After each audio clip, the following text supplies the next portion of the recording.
आइए दोस्तों, electricity and it's magnetic effect का फर्स्ट क्वेश्चन।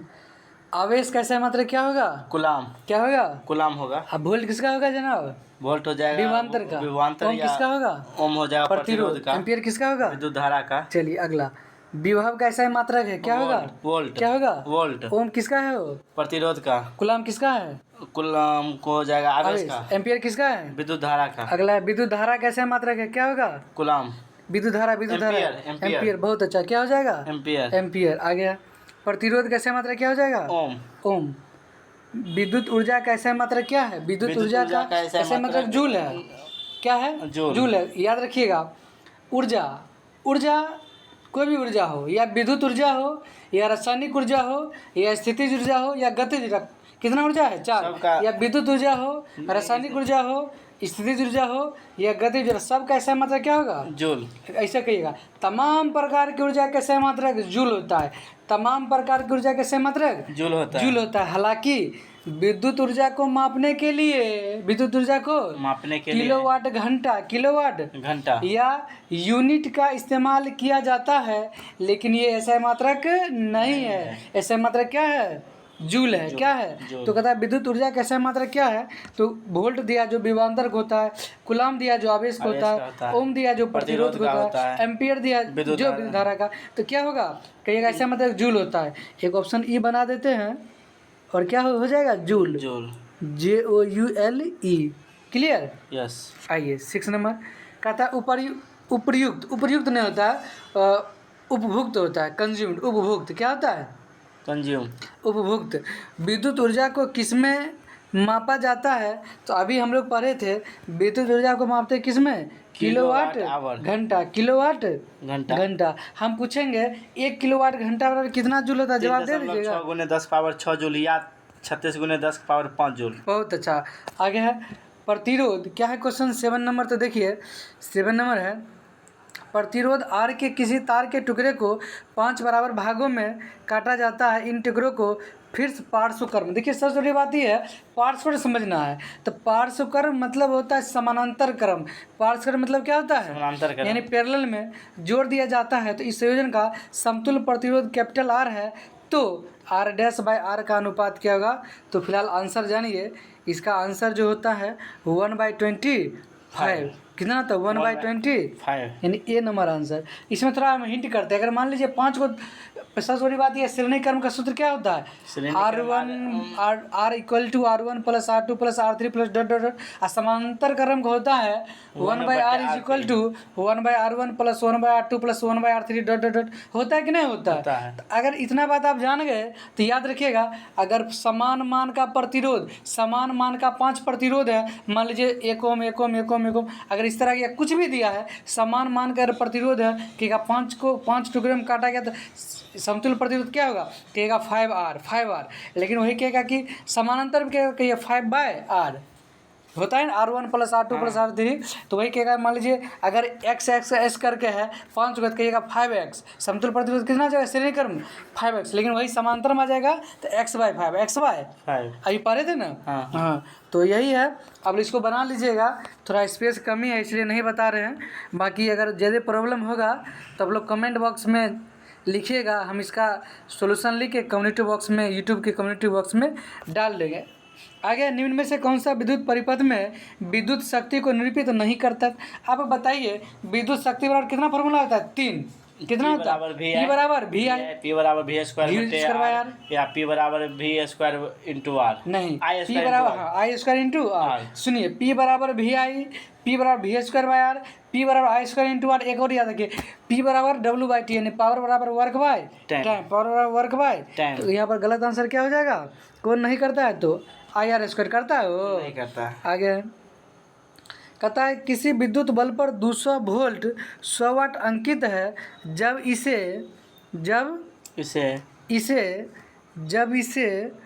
110 वोल्ट पर कार्य करने दिया जाता है, तब इसके द्वारा उपयुक्त शक्ति कितनी होगी? तो देखिए क्वेश्चन में थोड़ा सा एरर है।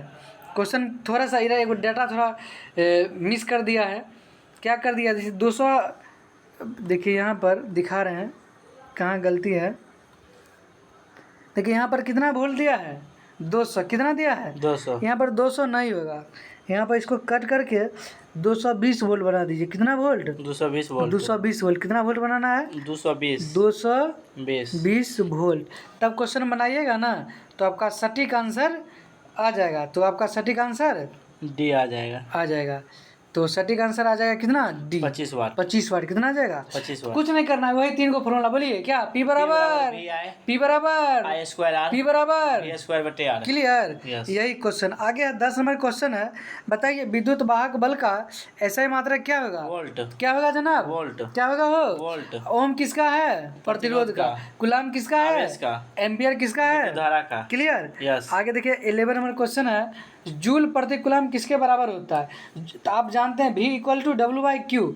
V बराबर डब्ल्यू बाई P बराबर W बाई V बराबर डब्ल्यू बाई Q। V है वोल्टेज, W क्या है तो वर्क डन है, Q क्या है आवेश है। इसको V बराबर डब्ल्यू बाई क्यू कहिए या W बराबर V इंटू क्यू या W बराबर V इंटू क्यू। अगर आप इसको बनाइएगा तो आंसर आ जाएगा क्या वोल्ट के क्या आ जाएगा यानी V बराबर डब्ल्यू बाई क्यू यानी W है वर्क डन, जूल अब नीचे में Q है बट्टा में तो हो गया कूलाम, यानी जूल पर कूलाम किसका हो जाएगा वो वोल्ट किसका हो जाएगा वो वोल्ट का। याद रहेगा। यस। आगे कहता है विद्युत परिपथ में विद्युत धारा की माप किससे की जाती है तो एमीटर से। जानते हैं कि नहीं हाँ जानते हैं। अब देखिए वोल्ट मीटर से विभवांतर को मापते हैं, गैल्वेनोमीटर से धारा की उपस्थिति को बताते हैं। लेकिन वोल्टामीटर ये बी नंबर ऑप्शन जो दिया है ना इसका मतलब क्या होता है कि वोल्ट मीटर तो विभवांतर मापता है लेकिन वोल्टामीटर कहिएगा वह बर्तन जिसमें विद्युत अपघटन की क्रिया होती है, वह बर्तन जिसमें विद्युत अपघटन क्रिया होती है उसे ही तो वोल्टामीटर कहते हैं, नहीं कहते हैं वो। आगे है कहता है किसी निश्चित समय में किसी निश्चित प्रतिरोध वाले चालक में उत्पन्न उष्मा धारा के वर्ग के समानुपाती होता है। धारा के वर्ग के समानुपाती होता है। जूल साहब एक नियम दिए थे H बराबर I स्क्वायर इंटू H बराबर I स्क्वायर इंटू RT यानी H बराबर I स्क्वायर RT कर सकते हैं। हाँ। जूल साहब एक नियम दिए थे H बराबर I स्क्वायर इंटू RT या H बराबर I स्क्वायर RT क्लियर। तो ये हो जाएगा धारा के वर्ग के समानुपाती। यहाँ पर लिख देते हैं जरा ध्यान दीजिएगा H is equal to I square क्या I स्क्वायर RT। यही जूल साहब नियम दिए थे। कौन दिए थे जूल साहब दिए थे H बराबर I स्क्वायर RT H बराबर I स्क्वायर RT। आइए 14 नंबर कहता है यदि किसी परिपथ के किन्हीं दो बिंदुओं के बीच विभवांतर कितना है V, धारा कितना है I और समय कितना है T, तो कहता है कार्य क्या होगा। तो सुनिए कार्य क्या होगा तो वही देखिए कार्य बराबर ऐसे भी कर सकते हैं जैसे T बराबर पावर बराबर वर्क बाय टाइम पढ़े थे ना कि W या कार्य बराबर इसको W is equal to VIT भी कर सकते हैं, W is equal to V square by R into T भी कर सकते हैं, W बराबर I स्क्वायर RT भी कर सकते हैं, I स्क्वायर RT भी कर सकते हैं। तो यहाँ आंसर हो जाएगा क्या VIT होता है ना H बराबर VIT। हाँ W बराबर VIT बहुत अच्छा है हो गया। आगे कौन सा उपकरण विद्युत प्रतिरोध को मापता है तो बोलिए क्या हो जाएगा ओम मीटर। क्या हो जाएगा विद्युत प्रतिरोध कौन मापता है ओम मीटर। कौन मापता है ओम मीटर। देखिए हम लोग पढ़े थे प्रतिरोध बारे में कि पूछेगा निम्न प्रतिरोध मापते हैं केल्विन ब्रिज, निम्न प्रतिरोध केल्विन ब्रिज। सटीकता से प्रतिरोध मापते हैं केल्विन ब्रिज।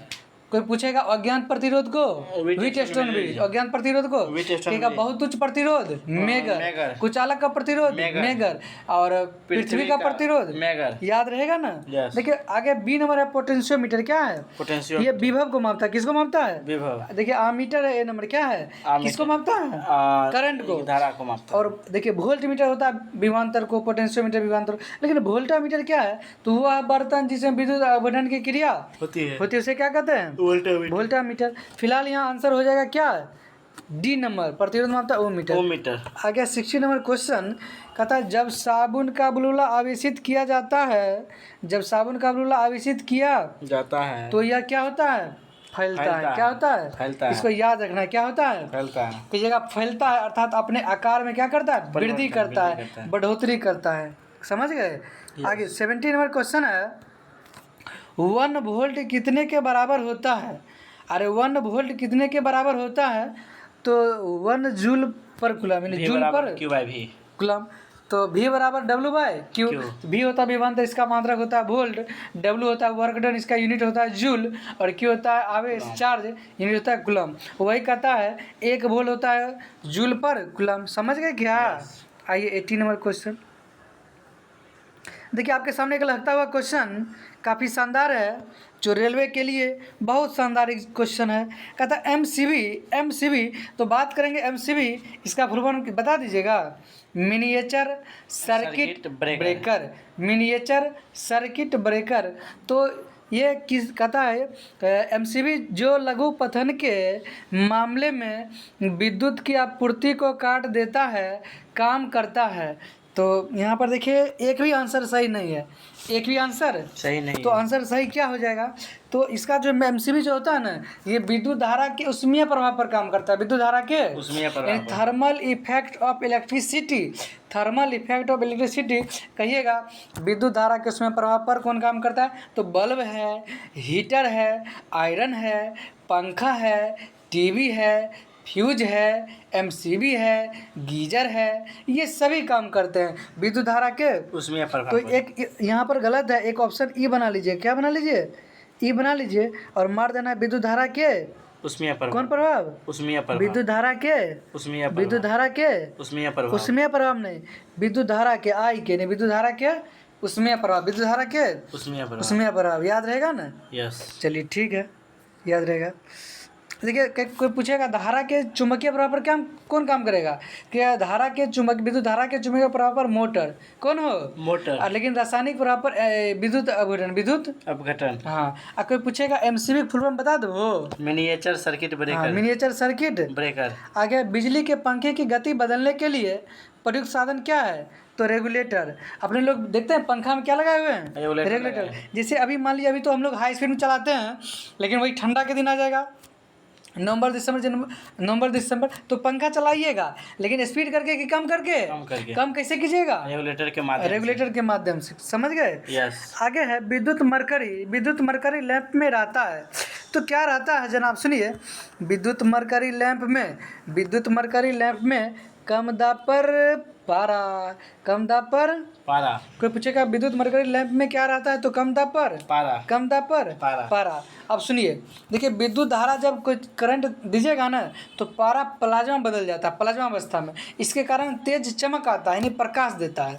तो कहिएगा जैसे सूरज में चमक होता है, तारों में चमक होता है, किसके कारण? तो प्लाज्मा अवस्था के कारण सूरज और तारों में चमक होती है। याद रखिएगा, प्लाज्मा अवस्था का तापमान ज़्यादा होता है, अधिक होता है 2000 डिग्री सेल्सियस। कितना होता है? 2000 डिग्री सेल्सियस। कितना? 2000। लेकिन पूछेगा मरकरी यानी पारा का परमाणु संख्या कितना है? 80। कितना है? 80। तो आज स्वतंत्रता दिवस है, 15 अगस्त है।